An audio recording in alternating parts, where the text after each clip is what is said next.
नमस्कार दोस्तों, आप सभी का स्वागत है हमारे चैनल संध्या सनातन में। अपनी लाइफ में कुछ नया सीखने की चाह रखते हैं तो इस चैनल को अभी सब्सक्राइब कर लें। ओम नमः शिवाय। दोस्तों, 18 सितंबर 2023 हरतालिका तीज के दिन अगर आप इस वृक्ष को मात्र छूकर आ जाते हैं तो आपकी जन्मों की गरीबी, दुख, दर्द, कष्ट, पीड़ा उसी समय से मिटनी शुरू हो जाएगी और आप हो जाएंगे धनवान, मालामाल। दोस्तों, यदि आप भी आपके घर की सुख शांति, संतान की कमी और धन की कमी या कर्ज से परेशान हैं, या आपका भाग्य आपका साथ नहीं दे रहा है और आपके कार्य नहीं बन रहे हैं, तो दोस्तों 18 सितंबर 2023 हरतालिका तीज पर इस वृक्ष को मात्र छूकर आ जाना। उसके बाद आप देखेंगे कि कुछ ही दिनों में आपकी सभी समस्याओं का हल संपूर्ण रूप से हो जाएगा। दोस्तों, इस बार 2023 का साल बहुत ही दिव्य और दुर्लभ संयोग लेकर आया है और इस बार 18 सितंबर को सबसे बड़ी तीज हरतालिका तीज बढ़ने जा रही है। और दोस्तों, इस दिन राज योग, कालसर्प दोष के साथ साथ धन लक्ष्मी योग भी बन रहा है, जिसकी वजह से इस तीज का बहुत अधिक महत्व बढ़ गया है। इसलिए दोस्तों, वीडियो को आखिर तक जरूर देखें और अगर आप भी अपने जीवन में महादेव की कृपा पाना चाहते हैं तो वीडियो को लाइक करके कमेंट में हर हर महादेव लिखना ना भूलें। दोस्तों, भाद्रपद महीने के शुक्ल पक्ष की तृतीया तिथि को हरतालिका तीज का व्रत रखा जाता है। धार्मिक कथाओं के अनुसार माता पार्वती ने भगवान शंकर को पति स्वरूप में पाने के लिए इस दिन से ही तप की शुरुआत की थी। उनके कठोर तप से प्रसन्न होकर भगवान भोलेनाथ जी ने उन्हें आशीर्वाद दिया था, जिसके फलस्वरूप माता पार्वती ने उन्हें पति स्वरूप में प्राप्त किया। यही वजह है कि कुंवारी लड़कियां भी मनचाहे वर के लिए इस व्रत को रखती है। दोस्तों, देवी पार्वती ने कुंवारी अवस्था में इस व्रत को किया था, इसलिए इस व्रत को सुहागिन महिलाओं के साथ साथ कुंवारी कन्याएं भी अच्छे वर की प्राप्ति के लिए रखती है। यह व्रत निर्जला रखा जाता है, निराहार रखा जाता है। सभी सुहागिन महिलाएं इस दिन अपने पति की लंबी आयु की कामना से और अखंड सौभाग्य के लिए इस व्रत को रखती है।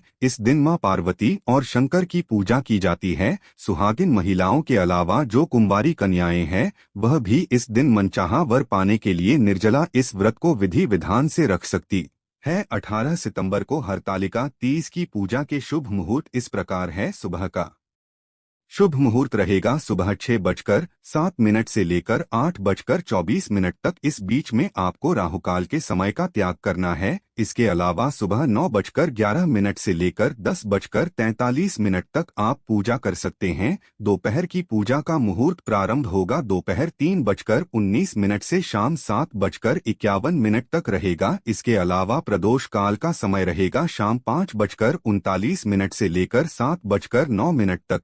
शाम को प्रदोष काल में की गई पूजा भगवान शिव और देवी पार्वती बहुत जल्दी स्वीकार करती है, इसलिए प्रदोष काल में आप पूजा जरूर करें। व्रत पारणा का यानी व्रत खोलने का शुभ मुहूर्त रहने वाला है 19 सितंबर मंगलवार की सुबह 6:18 से लेकर 8:02 के अंदर। आपको ध्यान रखना है कि हमेशा अगले दिन सूर्योदय के बाद ही व्रत खोलना चाहिए और व्रत खोलते समय आप लिक्विड चीजों का, पानी का या जूस का सेवन जरूर करें, उसके बाद ही कोई अन्य पदार्थ खाएं। दोस्तों, हमारे हिंदू धर्म में वृक्षों को देव स्वरूप कहा गया है और इन वृक्षों में स्वयं भगवान भोलेनाथ और नारायण वास करते हैं। और आज मैं आप लोगों को पावन वृक्ष के बारे में बताऊंगा जिनको इस हरतालिका तीज के दिन छू लेने मात्र से आपकी जन्मों जन्मों की गरीबी मिट जाएगी। क्योंकि दोस्तों, ये ऐसे वृक्ष है जो देव वृक्ष कहे गए हैं या देवी स्वरूप कहे गए। दोस्तों, हमारे धर्मशास्त्र में इन पेड़ पौधों को देवता मानकर हम इनकी पूजा करते हैं और हमें इनकी पूजा करनी भी चाहिए, क्योंकि साइंस भी कहता कि पेड़ पौधे मनुष्य को बिना किसी स्वार्थ के वायु प्रदान करते हैं और सभी प्रकार के जितने भी नकारात्मक चीजें होती है उसे अपने अंदर ये स्वयं सोख लेते हैं और हमें ताजगी प्रदान करते। दोस्तों, पेड़ पौधे स्वयं तेज धूप में तपते लेकिन मनुष्य को शीतल छाया प्रदान करते हैं। तो दोस्तों, इस समय कुछ ऐसे पेड़ पौधे हैं जो हमारे धर्मशास्त्र में कहे गए हैं कि इनको छूने मात्र से व्यक्ति के बंद किस्मत के ताले खुल जाते हैं और व्यक्ति का सौभाग्य चमक जाता है। दोस्तों, हमारे धर्मशास्त्र में पेड़ पौधों को बहुत ही गुणकारी कहा जाता है। अनेक बीमारियों का उपचार पेड़ पौधों में छुपा है, जड़ी बूटी में छुपा है और भगवान श्री कृष्ण ने गीता में स्वयं कहा है कि वृक्षों में मैं स्वयं पीपल का वृक्ष हूँ। इसलिए दोस्तों, पीपल के वृक्ष को वृक्षों का राजा कहा जाता है क्योंकि पीपल वृक्ष की जो आयु होती है वो सबसे ज्यादा होती है। इसलिए भगवान श्री कृष्ण ने स्वयं कहा कि वृक्षों में पीपल हूँ। तो दोस्तों चलिए अब मैं आप लोगों को उन पावन वृक्षों के बारे में बताऊंगा जो कि कल्याणकारी है, जो मंगलकारी है। अगर आप इन वृक्ष को छू लेते हैं इस हरतालिका तीज के दिन तो आपकी गरीबी तो मिटेगी ही मिटेगी, साथ ही आपके जीवन से परेशानियां भी खत्म हो जाएगी, क्योंकि यह जो पेड़ पौधे हैं ये चेतनायुक्त हो जाते हैं, यानी कि इस दिन इनमें चेतना आ जाती है। और हरतालिका तीज के दिन स्वयं भगवान विष्णु जी इन वृक्षों में करते हैं, इस वजह से इनमें शक्ति आ जाती है और ये पेड़ पौधे जागृत अवस्था में आ जाते हैं। दोस्तों इस समय इन पेड़ पौधों को मात्र जाकर छूटे, खास करके जो देवी स्वरूप कहे गए यानी माँ लक्ष्मी स्वरूप माने गए, भगवान विष्णु जी के स्वरूप माने गए हैं, तो इन पेड़ पौधों को आप ऐसे छूकर आ जाते हैं तो आपके जीवन की जो परेशानी है, दुख तकलीफ है, कष्ट रोग बीमारी है, कलह क्लेश है, जीवन में बहुत बड़ी समस्याएं सब समाप्त हो जाएगी। तो दोस्तों आज आप लोगों को कुछ ऐसे वृक्ष के बारे में बताऊंगा जो देववृक्ष कहे गए। वीडियो को ध्यान से देखना, अगर आज की वीडियो मिस कर दिए तो फिर सारी जिंदगी आपको पछताना पड़ेगा, क्योंकि इस समय हरतालिका तीज का पावन पर्व है और ये एक ऐसा समय होता है जो बहुत ही कल्याणकारी, बहुत ही मंगलकारी दिन होता है। सभी ग्रहों को एकत्रित करके सभी ग्रहों को सपोर्ट दिलाता है, कुंडली को मजबूत कर आता है, गरीबी को समाप्त करता और आप अपनी आंखों से देखते हैं गरीबी को मिटाते हुए। दोस्तों मैं जिन वृक्षों के बारे में बात करने वाला हूँ ये सारे वृक्ष आपको आपके घर के आसपास बहुत ही आसानी से मिल जाएंगे। दोस्तों सबसे पहला जो वृक्ष है जिसे वृक्ष के बारे में मैं बात करने वाला हूँ वह है केले का वृक्ष। जी हाँ, केले का वृक्ष आपके घर के आसपास मिल जाएगा। इसमें स्वयं भगवान विष्णु जी माता लक्ष्मी जी वास करती है। दोस्तों आपको इसे खासकर हरतालिका तीज के दिन, चाहे गुरुवार के दिन हो, किसी भी दिन आप इस वृक्ष को छूकर आ जाएं तो जीवन के कष्ट मिटाते तत्काल गरीबी मिटती है और सुख समृद्धि की प्राप्ति होती है। धन वैभव से आपका घर भर जाता है, आपके घर में तेजी से धन आने का स्रोत नजर आने लगते हैं, रुका हुआ व्यापार चलने लगता है, बंद पड़ी किस्मत भी साथ देना शुरू कर देती है और भाग्य आपका सातवें आसमान पर रहता है।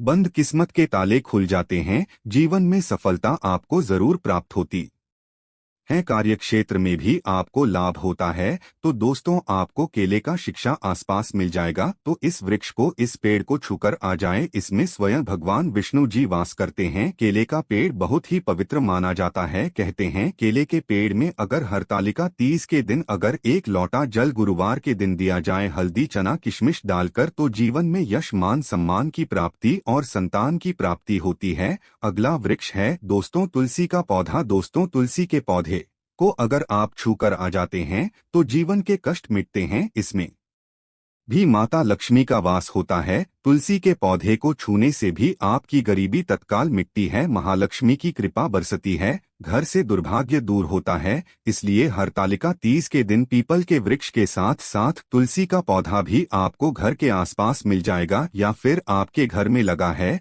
तो सुबह शाम के दिन आप इन्हें छूकर आ जाएं और अपनी मनोकामना जरूर बोल दे। साथ ही अगर बेल का वृक्ष भी मिल जाए तो इससे भी छूकर आ जाए तो बहुत ही लाभ और कल्याणकारी है। इसमें स्वयं नारायण और माता पार्वती वास करती है। दोस्तों बेल का वृक्ष भी बहुत ही शुभ है और शमी का वृक्ष भी छूकर आ जाए यह भी बहुत ही शुभ माना जाता है। इसमें भी सभी देवी देवता निवास करते हैं। साथ ही साथ नीम का पेड़ या फिर आम का पेड़ भी छूकर आ जाए, गरीबी मिटती है। अब अगला वृक्ष दोस्तों पीपल का वृक्ष। पीपल के वृक्ष में स्वयं भगवान नारायण वास करते हैं, स्वयं भगवान विष्णु जी वास करते और माता लक्ष्मी जी वास करती है। तो हरतालिका तीज के दिन आपको पीपल के वृक्ष को जरूर छूकर आ जाना, सुबह या फिर शाम के समय छूकर आए और जब पीपल को आप छुएंगे तो ओम नमो भगवते वासुदेवाय इस मंत्र का जाप करते हुए छूना है, अपनी मनोकामना बोलते हुए छोड़ देना है। दोस्तों जो भी आपकी मनोकामना है, नौकरी को लेकर, बिजनेस व्यापार को लेकर, धन को लेकर, कार्य को लेकर, संतान को लेकर, विवाह को लेकर, किसी प्रकार की समस्या शत्रुओं को लेकर हो, तो आपको बस भगवान विष्णु जी के वृक्ष पीपल के सामने ऐसे आपको अनुभव करना है कि वे उपस्थित हैं, प्रकट है और उन्हीं का स्मरण करते हुए छूकर आ जाना है। तत्काल देखेंगे 24 घंटे के अंदर आपकी मनोकामना पूरी होगी। बाकी आपकी मर्जी दोस्तों, इतना पावरफुल ये उपाय कि इसको करने से आपके जीवन के दुर्भाग्य दूर होंगे, कष्ट मिटते, जीवन से गरीबी दूर होती है। दोस्तों, पीपल के वृक्ष में वैसे तो सभी देवी देवता निवास करते हैं, लेकिन हरतालिका तीज के दिन भगवान विष्णु और माता लक्ष्मी स्वयं निवास करने आती है बैकुंठ लोक से धरती पर। इसीलिए पीपल के वृक्ष को जरूर स्पर्श करके आप अपनी मनोकामना बोल देना, तत्काल आपकी गरीबी मिटेगी। आइए दोस्तों, अब जान लेते हैं हरतालिका तीज के कुछ और जरूरी उपाय और कथा। एक बार भगवान भोलेनाथ ने माता पार्वती को उनके पूर्व जन्म के बारे में बताते इस व्रत के महत्व को समझाया। माता पार्वती ने बहुत छोटी उम्र में कि भगवान भोलेनाथ को अपने पति के रूप में स्वीकार कर लिया था। उन्होंने बाल्यावस्था में ही 12 वर्षों तक हिमालय के किनारे बैठकर कठिन तप शुरू कर दिया। अपने स्तंभ के दौरान उन्होंने बिना कुछ खाए पिए अपना जीवन व्यतीत किया। उन्होंने जीवित रहने के लिए सूखे पत्ते और हवा खाकर ही कई वर्षों तक गुजारा किया। देवी पार्वती को इस स्थिति में देखकर उनके पिता बहुत दुखी रहते थे। देवी पार्वती की तपस्या को देख भगवान विष्णु प्रसन्न हो गए,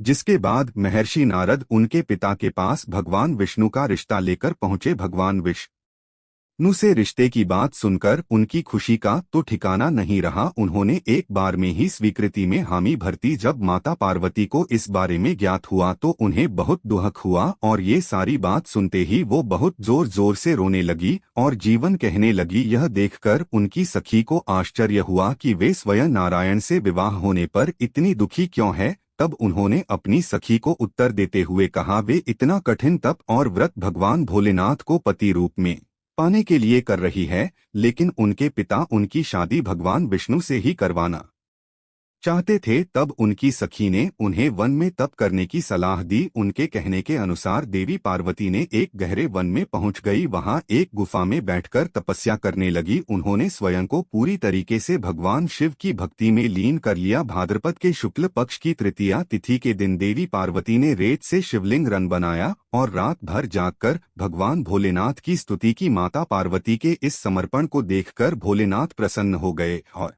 उन्हें स्वयं को उनके पति रूप में मिलने का वरदान दिया। माना जाता है कि जो भी महिला इस दिन पूरे विधि विधान और श्रद्धा पूर्वक व्रत करती हैं, उन्हें इच्छानुसार वर की प्राप्ति होती है। इसके साथ विवाहित स्त्रियों को भी खुशहाल दाम्पत्य जीवन का सुख प्राप्त होता है। इसलिए हरतालिका तीज के इस व्रत को इतना महत्वपूर्ण बताया जाता है। तो दोस्तों, वीडियो को लाइक जरूर करें, कमेंट में लिखे हर हर महादेव, ओम नमः शिवाय और साथ ही इस चैनल पर यदि पहली बार आए हैं तो चैनल को सब्सक्राइब कर ले। आशा है कि आज की इस प्रस्तुति में बताई गई जानकारी आपको अच्छे से समझ आ गई होगी। वीडियो अच्छा लगा हो तो एक लाइक अवश्य कर दें। धन्यवाद वीडियो के अंत तक बने रहने के लिए।